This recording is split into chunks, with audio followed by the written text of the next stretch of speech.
So hello guys, in this video we are going to learn about कि आप लोग अपनी फर्स्ट प्रोग्रामिंग लैंग्वेज को कैसे चूज कर सकते हैं। इस वीडियो में कोई 10 चॉइस आप लोगों के सामने नहीं रख दूंगा कि आप लोग इसमें से चूज कर सकते हो जो भी आपको लेनी है।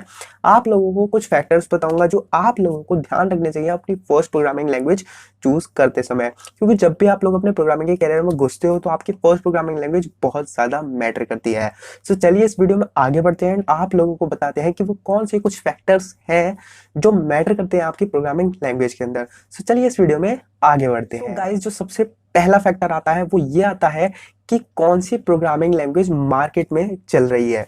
सो मार्केट में चलने से मतलब ये है कि कोई लैंग्वेज आती है एंड कुछ टाइम वो चलती है एंड उसके बाद वो लैंग्वेज डाउन हो जाती है। तो अगर आप लोग उसे सीख लेते हैं तो आपको इतना फायदा नहीं होने वाला है उस लैंग्वेज से जितना कि आप लोगों को किसी और लैंग्वेज से सीखने से हो सकता है।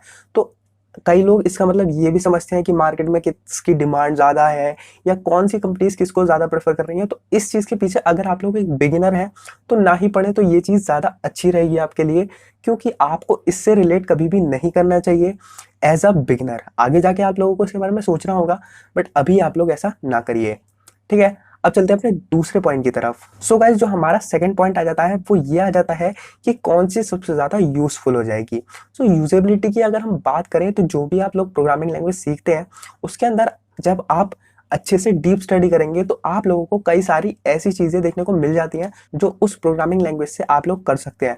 तो कभी भी यूजेबिलिटी की अगर आप लोग चिंता कर रहे हैं प्रोग्रामिंग लैंग्वेज के अंदर तो वो चीज़ थोड़ी अलग हो जाती है। हर प्रोग्रामिंग लैंग्वेज का अलग रोल है। जैसे जावा की मदद से आप लोग एप्स डेवलप कर सकते हैं, या फिर पाइथन को ले लें तो आप मशीन लर्निंग, आर्टिफिशियल इंटेलिजेंस सब में इसका यूज कर सकते हैं।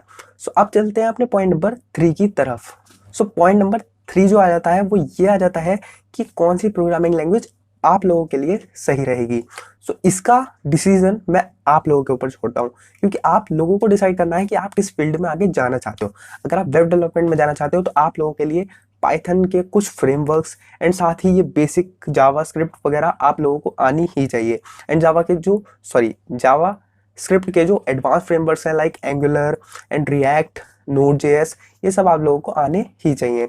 एंड अगर आप लोग ऐप डेवलपमेंट की तरफ जाना चाहते हो तो जावा या कॉटलिन की तरफ जा सकते हो। एंड जो थर्ड आती है वो आती है artificial intelligence and machine learning, तो उसके लिए आप लोगों को पाइथन की जरूरत पड़ेगी, तो आप पाइथन की तरफ जा सकते हो। सो ये टोटली डिपेंड करता है कि आप लोगों की आगे जाकर फील्ड क्या होने वाली है, वही आप लोगों की डिसाइड करेगी कि कौन सी लैंग्वेज आप लोगों के लिए सही होने वाली है। सो अब बढ़ते हैं अपने पॉइंट नंबर 4, लास्ट पॉइंट की तरफ, जो कि है कि कौन सी लैंग्वेज सीखने में सबसे ज्यादा ईजी होने वाली है। सो ईजी का मैं आप लोगों से यही कहना चाहूंगा कि हर इंसान को हर चीज ईजी नहीं लगती है। किसी के लिए कोई चीज ईजी होगी तो किसी के लिए कोई भारी होगी। सो इसीलिए ये डिसीजन भी आप लोगों के ऊपर है कि आपको कौन सी लैंग्वेज आसान लगती है। मैं अपना ओपिनियन दूं तो पाइथन सबसे ज़्यादा आसान लैंग्वेज है सिंटैक्स के मामले में, क्योंकि एक डायनामिकली रिटन लैंग्वेज है। तो इसमें आप लोगों को ये नहीं सीखना पड़ेगा कि जब आप वेरिएबल डिफाइन कर रहे हैं तो आपको किस डेटा टाइप में वेरिएबल को डिफाइन करना है। ये सारी चीज़ें नहीं सीखनी पड़ती हैं। कुछ टॉपिक्स भी कम हो जाते हैं तो कुछ बढ़ भी जाते हैं। सो बेसिकली पाइथन को कई सारे लोग भी कहते हैं, मैं भी कहता हूँ कि सीखने के हिसाब से बहुत आसान लैंग्वेज है। बट अगर आप लोगों को प्रोग्रामिंग के बेसिक्स को इम्प्रूव करना है तो आप लोगों को हमेशा सी लैंग्वेज के लिए ही जाना चाहिए। मेरी भी फर्स्ट लैंग्वेज जो थी वो सी लैंग्वेज थी, एंड मैं भी आप लोगों को सजेस्ट करना चाहूँगा कि आप पहले सी सीखिए, उसके बाद आप लोग C++ या जावा पर स्विच कर सकते हैं। एंड अगर पाइथन पर स्विच करते भी हैं तो वो आपके लिए बहुत ज़्यादा आसान रहेगा। सो गाइज, होप करता हूँ कि ये छोटी सी वीडियो आप लोगों के लिए ज़्यादा हेल्पफुल रही होगी एंड आप लोगों के दिमाग में क्लियरेंस आ गया होगा कि आप लोगों को अपनी फर्स्ट प्रोग्रामिंग लैंग्वेज कैसे चूज करनी है। होप करता हूँ कि आप सभी को ये पसंद आया होगा, एंड अगर अच्छा लगा है तो प्लीज़ एक लाइक जरूर करके जाना। एंड साथ ही अगर आप लोगों को ऐसी ही और वीडियोस चाहिए या प्रोग्रामिंग के कोई भी ट्यूटोरियल्स चाहिए तो आपको चैनल पर मिल जाएंगे। एंड आगे की ऐसी वीडियोस के लिए चैनल को सब्सक्राइब कर लीजिए इस रेड बटन पर क्लिक करके। एंड साथ ही इस वीडियो को शेयर कीजिए अपने जितने भी फ्रेंड्स हैं उनके साथ, एंड नीचे कमेंट करके बताइए कि आप लोगों को इस वीडियो में क्या अच्छा लगा, कौन सा फैक्टर था जो आपको पता था एंड कौन सा था जो नहीं पता था। ये सारी चीज़ें हमें कमेंट करके जरूर बताइएगा। एंड आप लोगों से मिलेंगे अगले वीडियो में। चैनल की बाकी वीडियोस भी जरूर चेकआउट करिए।